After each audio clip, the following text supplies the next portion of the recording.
गुरुबिक्स में आपका स्वागत है। आइए हम एग्जाम्पल 2 करते हैं। ये एनसीईआरटी का ही एग्जाम्पल 14 है।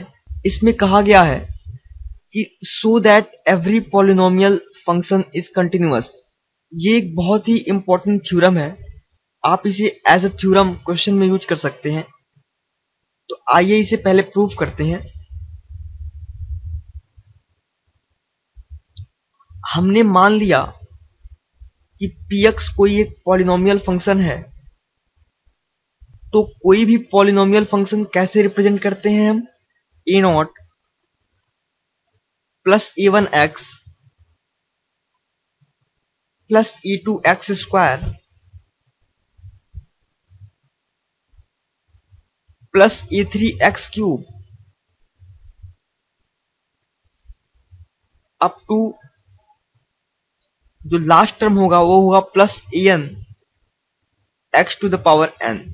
ये कोई एक पॉलिनोमियल फंक्शन है जिसे हम इस तरह से रिप्रेजेंट करते हैं जहां पे n नेचुरल नंबर्स हैं, where n are natural numbers.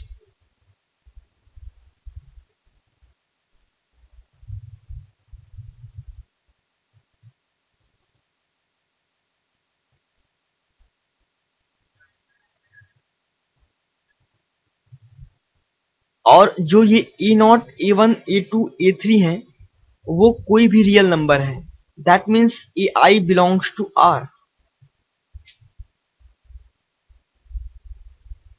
Okay, अब अगर इस फंक्शन को हमें कंटिन्यूअस प्रूव करना है, that means we have to prove limit x tends to c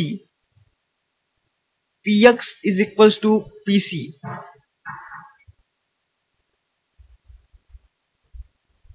that means अगर हम कोई भी पॉइंट इसके डोमेन में चूज करें, और इसका डोमेन क्या होगा? किसी भी पॉलिनोमियल फंक्शन का डोमेन क्या होता है? Whole real number, complete real number. अगर हम कोई एक जनरल पॉइंट c चूज करते हैं इसके डोमेन में, और हम उस पॉइंट c पर ये प्रूव कर दें कि ये फंक्शन px कंटिन्यूअस है, तो वो जनरल पॉइंट है। दैट मीन्स ये फंक्शन अपने पूरे डोमेन में कंटिन्यूअस होगा, बिकॉज वो जनरल पॉइंट है। और जनरल पॉइंट का मतलब कि ये सभी पॉइंट्स पे कंटिन्यूअस है। तो आप देख सकते हैं यहां से कि जो px है वो इस तरह से डिफाइंड है। हम किसी भी पॉइंट, कोई भी जनरल पॉइंट जो कि एक रियल नंबर है, उस पे px की वैल्यू निकाल सकते हैं। और वो वैल्यू क्या होगी? मान लीजिए हमें x is equal to c पे इस फंक्शन की कंटिन्यूटी चेक करनी है, तो हम क्या करें? Limit x tends to c px निकाल दें, और ये क्या होगा? ये pc के बराबर होगा।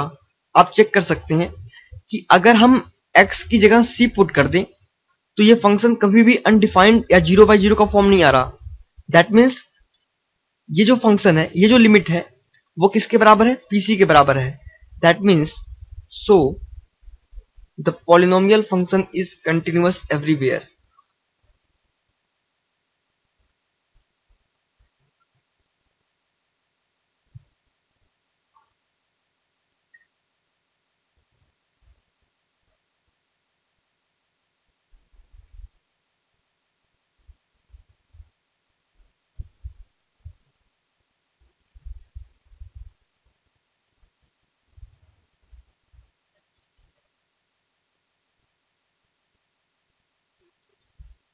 So the polynomial function is continuous everywhere.